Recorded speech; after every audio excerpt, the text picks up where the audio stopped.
is going to be over hers. This is this, right? And then this to here. Okay? This is going to be a loose fist. So the spine is going to be in the middle at the heel.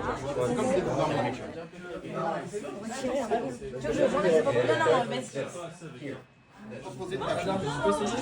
Yes. Correct. But at the moment, this has to be 45 degrees forward. Okay. Neutral side. This needs to be underneath this. So that at the end of the day, you can pick your body up, push, pull, and then drop your whole body. That's why a big guy, that's what you want. So you're going to bring this straight down. Bring him, but this has to pull. This has to push. Yeah. Now, common corset. Then a cervical manipulation. And understand, the stresses and strains that you put on those vessels when you mobilize the patient are actually more than the manipulation. Degrees of rotation. Watch. There's 30 degrees of rotation. Done. 46 corresponds with 46 degrees of side shift. Watch. I'm side shifting with the short arm applicator.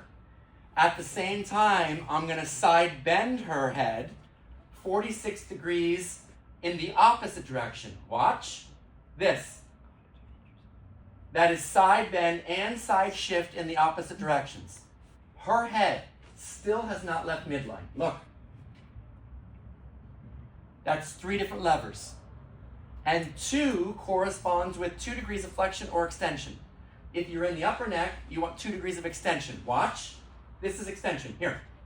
That's 2 degrees. Nothing. If you're in the lower cervical spine, you want 2 degrees of flexion. 2 degrees of flexion is use a pillow. Ease it. Prime it. And through. Okay.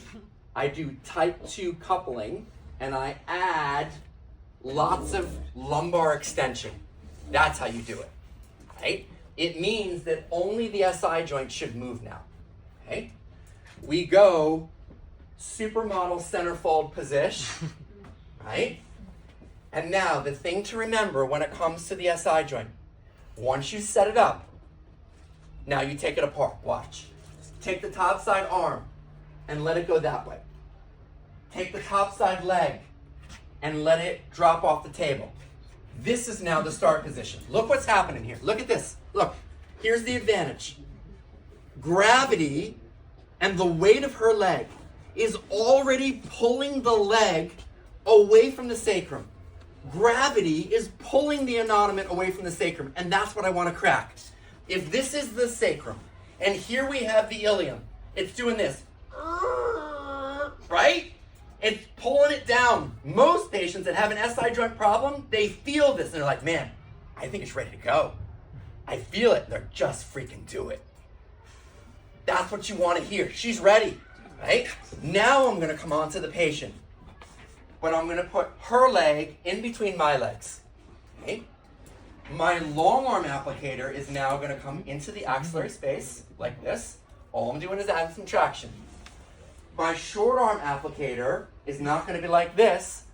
I am going to use the forearm, but it's going to be like this because I want my forearm to cross the SI joint. Okay? Now what's important here is I don't care about rotation. When it comes to the SI joint, I don't need a moment into rotation. What I need is a braking force. So I don't want to bring her 45 degrees forward of neutral side lying. That's lumbar spine.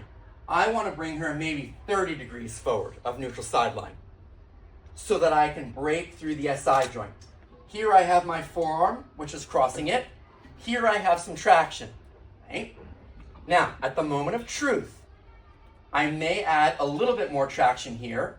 I may take her leg and add a little bit more flexion, but I'm thinking about picking my body up and dropping down with my elbow right into the side of her ilium to provide that braking force in order to get the SI joint to crack. Now, she doesn't have the problem, and so I wouldn't expect that it's going to crack. If it does, it'll be one deep, distinctly different thing. This is one of those things that if it ain't broke, don't fix it. Because if you put a lot of force into it and it wasn't wrong, you could make it wrong. But remember, whatever you do, always have to start with